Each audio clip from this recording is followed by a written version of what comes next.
Hi, I'm Patrick. And I'm Liv. And this is the Mach-E vlog. We're actually at Disneyland right now, but we decided to come give you our quick first reactions to the announcement that Elon Musk and Jim Farley, the CEO of Ford, just made that said, and I'll try to go over it and make sure I have the details. If you need them, go look at Ford's website. I'm sure it's on there. But basically, they just announced a few minutes ago that starting early next year, current Ford EVs, the Mach-E, the E-Transit, and the Lightning, will be able to use an adapter and integration within Ford Pass and the Ford navigation software to charge at any Tesla SuperCharger. I'm assuming they're going to have to, sell the adapter. You'll have to pay for that, and then you'll be able to charge at any Tesla SuperCharger, not just the ones with Magic Dock. There's 12 that are currently out there that any CCS car can use. This will be any Tesla SuperCharger for all current Ford EVs. It'll have that capability starting in spring of 2024. The second part that they announced was in 2025, the Ford EVs are going to start coming with the Tesla port, the North American charging standard that Tesla put out there last year. It's one that they've been using for years. They just sort of renamed it. So those are the key pieces of information, and this is just to get our reaction, what we think it'll mean. So there's still some unknowns, they're going to sell the adapter. How much is the adapter going to cost? How well will it be integrated? Will there be any compatibility issues? Sergio asked a great question on the Twitter space. By the way, this is announced in a Twitter space. You could probably go in there and find a recording of their announcement. But will we have limited speeds? Because he thinks he's had some throttling when he charged using the Magic Dock. So there may be some limitations, some throttling. We don't know. But this is a huge announcement. It's the first manufacturer besides Tesla that will have access to the entire Tesla network. Aptera, which is a very small manufacturer out of Carlsbad, California, they've announced they were going to be using the Tesla SuperCharger network, but they don't have anything in production yet. So this is a huge thing. And what are your first thoughts? I'll start with Liv. Well, first off, we literally walked into Disney. I just finished a doctor's appointment, and we stopped and sat on a bench. We actually sat on a wall, using our in trance. Earbuds. Yeah, with these earplugs. So apologies for the sound quality. We tried to find the quietest place that we could. I mean, this is monumental. It was really cool to listen to as well. I'm glad that they did it in a public forum and announced in this way, because it was just a chat between Jim and Elon. Yeah. And allowing people to ask questions. If they do something like this again, they said they'd like to chat again, go do it, because we had some people that we know pop in and ask questions, and what a cool opportunity and what a cool way to announce something so huge. And I mean, Disney stuff happening. When looking at a car for me to replace my previous ICE vehicle, I was looking at a lot of different vehicles, but I don't know, I kind of want to see what happens now, because this is this opens up the world. This is a big change. Yeah, currently there's 10,000 CCS charging ports throughout the US.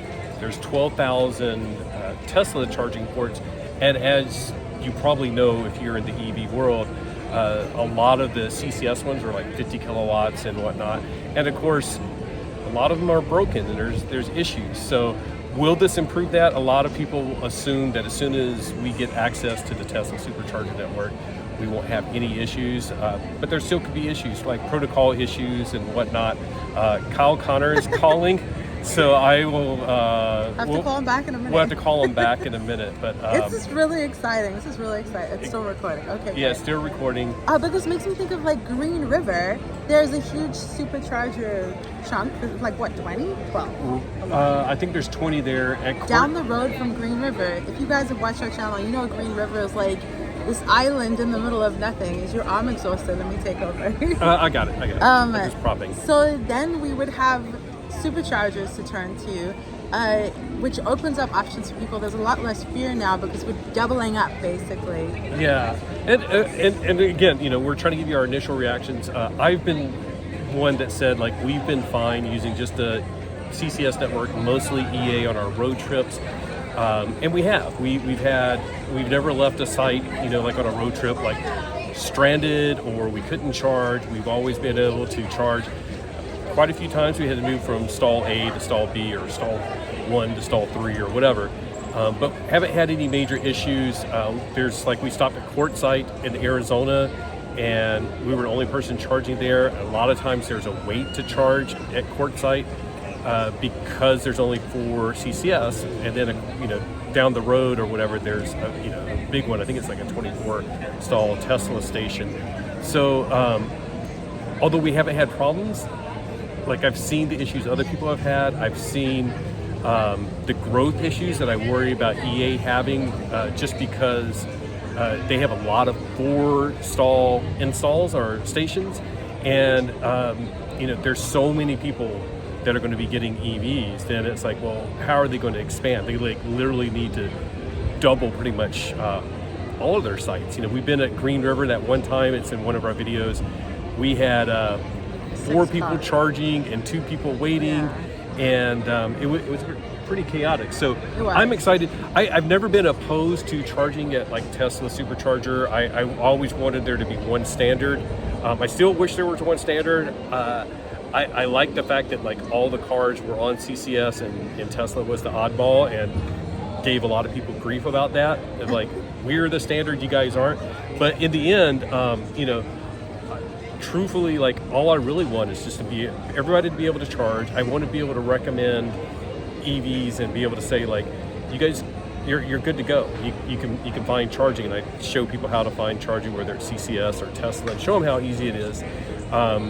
Teslas have had the advantage of having the CCS adapter, so they can do superchargers or CCS, and now Ford's going to have that same advantage. I think that's a huge bonus. I'm very excited. I'm sort of curious to see what's going to happen like with Ford EV sales. Curious to see how other manufacturers tackle this. And who's going to be next? Right. I mean, I kind of hope it's GM. It could be GM.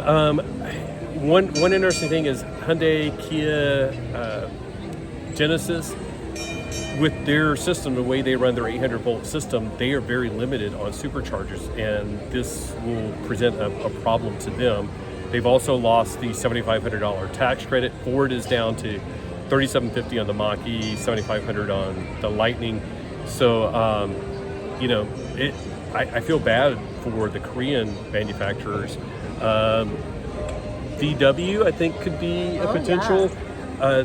And it sort of, goes back to like who is trying to be bold and innovative. Sorry, I'm shaking. I think you do. Yeah, my hand is. And I'm gonna try not turn off the phone. I'll just cover the camera. There's no editing on this. We're at Disney. Hopefully, it's not too loud for you guys.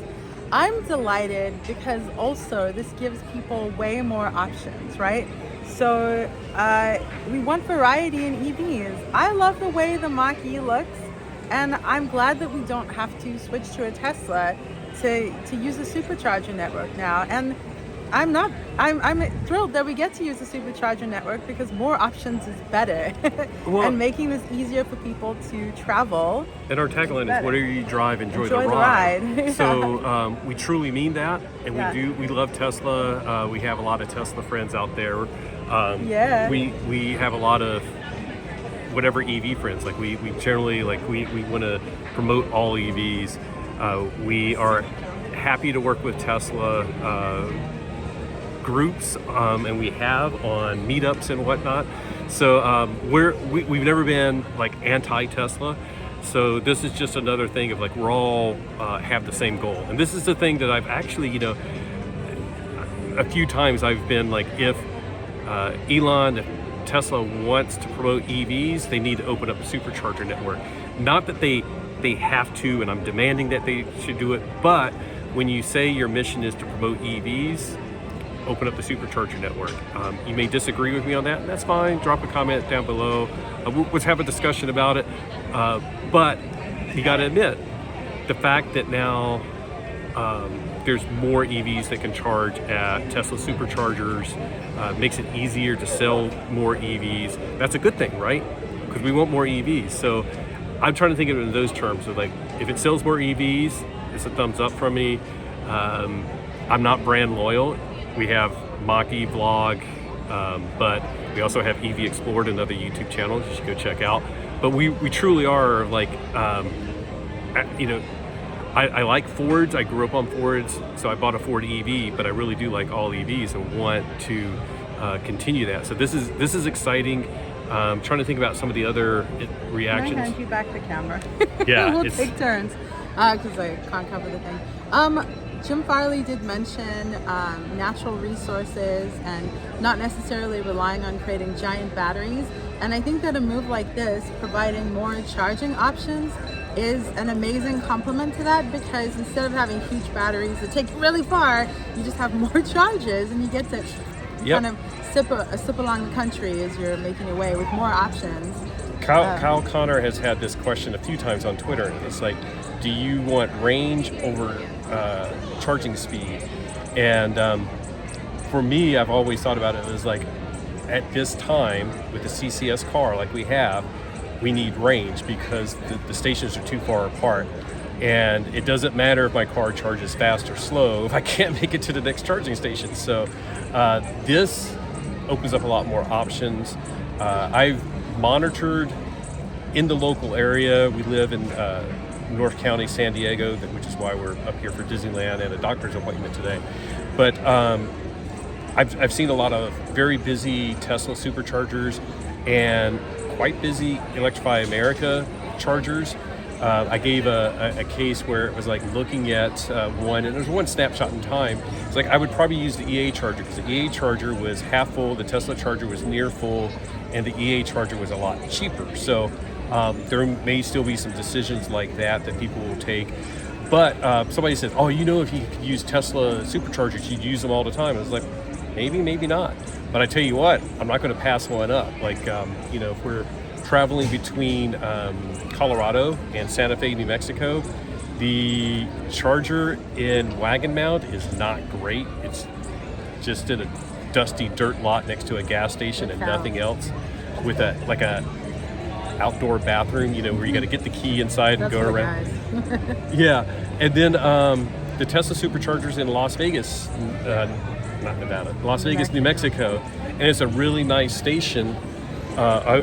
And it's also, sorry, switching again. My arm is literally shaking. It's a workout. But there's like hotels, there's restaurants, there's all sorts of things around that.